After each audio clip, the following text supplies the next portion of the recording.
Olá, irmãos, saúdo cada um de vocês com a graça e a paz de nosso Senhor Jesus Cristo, amém? Meu nome é Miriam Anita e estamos aqui para estudarmos um texto escrito pelos irmãos Eber e Mariana Leixo, cujo nome é Filhos por Adoção. Este texto foi escrito para o Manancial, que é uma publicação da União Feminina Missionária Batista do Brasil, que oferece 365 meditações, uma para cada dia do ano, e são textos devocionais escritos através de porções da Bíblia. E a Bíblia é a palavra de Deus. Qual é o objetivo? É o de confortar, inspirar, confrontar, fortalecer e edificar espiritualmente a minha e a sua vida. São gotas de esperança diária que promovem transformação e crescimento.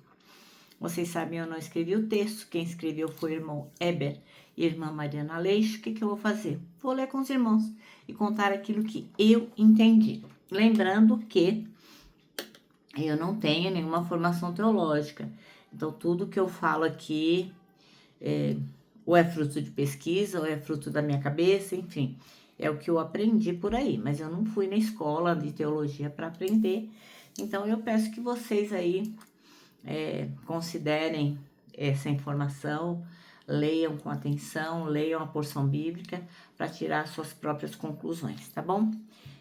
Quero pedir que, se vocês puderem e quiserem, que vocês se inscrevam no canal, vocês sugiram o canal e que vocês compartilhem essa mensagem com outras pessoas, não porque é a Mirianita que está falando, não, é porque é a palavra de Deus.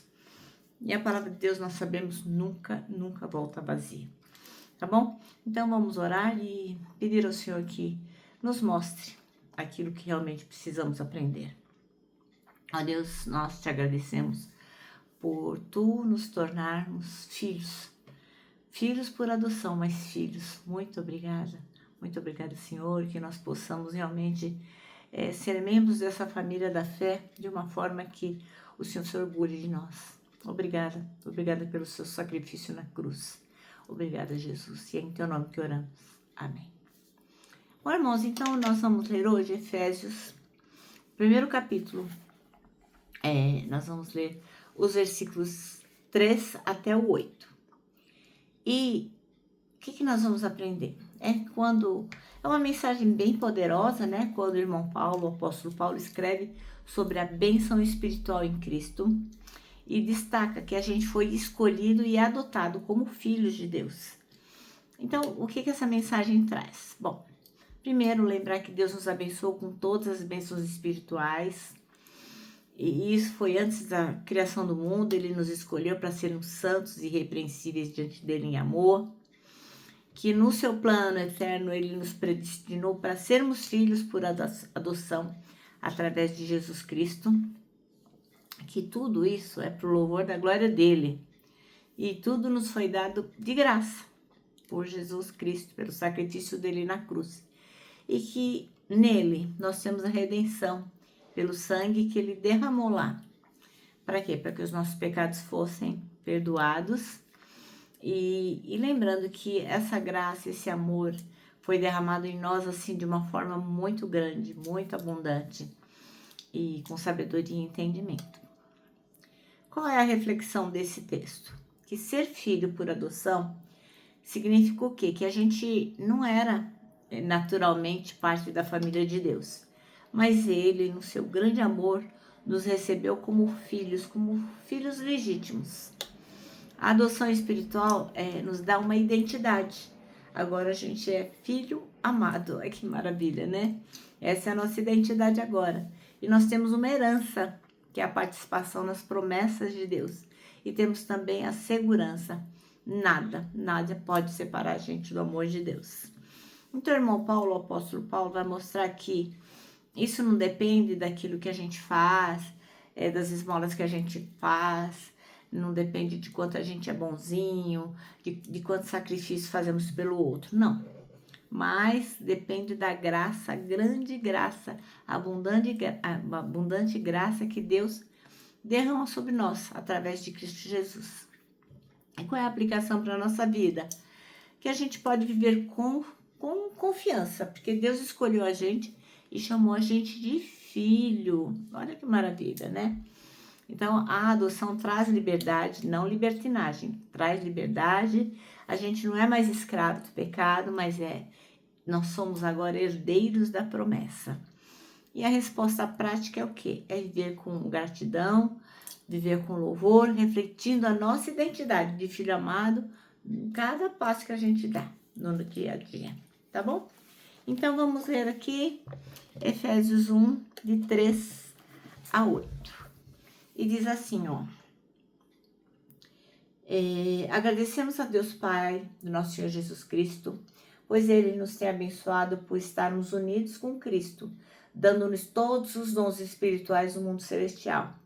Antes da criação do mundo, Deus já nos havia escolhido para sermos dele por meio da nossa união com Cristo, a fim de pertencermos somente a Deus e nos apresentarmos diante dele sem culpa.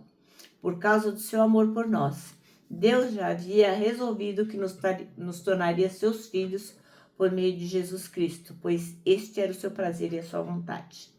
Portanto, louvemos a Deus pela sua gloriosa graça que Ele nos deu gratuitamente por meio do seu querido Filho, pois pela morte de Cristo na cruz nós somos libertados, isso é, os nossos corações são perdoados. Como é maravilhosa a graça de Deus que Ele nos deu com tanta fartura. Amém? Bom, então o nosso texto chama-se Filhos por Adoção, e o versículo escolhido é o 5, que diz: E em amor nos predestinou para sermos adotados como filhos por meio de Jesus Cristo, conforme o bom propósito da sua vontade. Ora, a adoção faz parte da nossa história como povo de Deus. Ainda assim, tem gente que fica pasma, né? Fica de boca aberta pelo fato de a gente ser adotado, né? Tem gente que fica assustado. Se os pais fizeram o que fizeram, imagine os filhos, né? Assim diz o ditado. Então, esse pensamento revela um coração de quem ainda não entendeu o Evangelho. Porque a gente lê lá em Romanos 3:23, vou ler para vocês. Diz assim, ó. 3:23. Todos pecaram, estão afastados da presença gloriosa de Deus. Então, não é um, é o outro. Todos nós pecamos. Então, a mesma esperança que existe para quem comete pecados considerados escandalosos, terríveis, também existe para mim e também existe para você. Que a gente, né, considera que pratica pecados menos piores, né, disfarçados de aceitação social. Eu nunca matei, eu nunca roubei, eu nunca estuprei, então o meu pecado parece que é menor, né? Mas a graça alcança aquele e nos alcança. Alcança qualquer um que realmente estiver arrependido e aceitar Jesus como seu Salvador. A beleza, então, da nossa história não está naquilo que a gente fez, mas no que Cristo faz pela gente. Se eu acredito que meus filhos estão bem apenas porque eu mereço, porque eu fiz por onde eles estarem bem, então eu vou negar a suficiência da cruz. Eu vou achar que eu faço as coisas porque eu tenho mérito para fazer. E o apóstolo Paulo, irmão Paulo, fala o seguinte, ó, em Efésios 2:8. Ele fala assim, ó: Pois pela graça de Deus vocês são salvos por meio da fé. Isso não vem de vocês, mas é um presente dado por Deus. Então, não é mérito nosso, é um presente que Deus nos dá. Então, louvado seja o nosso Deus, que nos amou, que nos adotou e nos fez seus filhos. Amém? Bom, nosso manancial termina assim, ó. A beleza da nossa história está no que Cristo fez por nós, não naquilo que nós fizemos por nós mesmos. Não é mérito nosso. Amém? Bom, irmãos, então agora eu posso terminar em paz, deixando aqui meu abraço diário de urso, ó. Lembrando que para nós que sabemos que somos filhos de Deus por adoção, para nós que sabemos que somos filhos amados, porque agora pertencemos à família de Deus, para nós o abraço da super mega, certo? A gente tem mais aqui abraçar. Lembra que também temos um versículo para decorar esse ano, que é 1 Coríntios 3:16, que diz o seguinte: somos o templo onde o Espírito Santo habita, se move e manifesta a glória de Deus. E agora eu vou me despedir, deixando a frase do dia, a frase do ano, que diz o seguinte: arrependimento não é quando você chora, é quando você muda. É uma frase do pastor Augustus Nicodemos.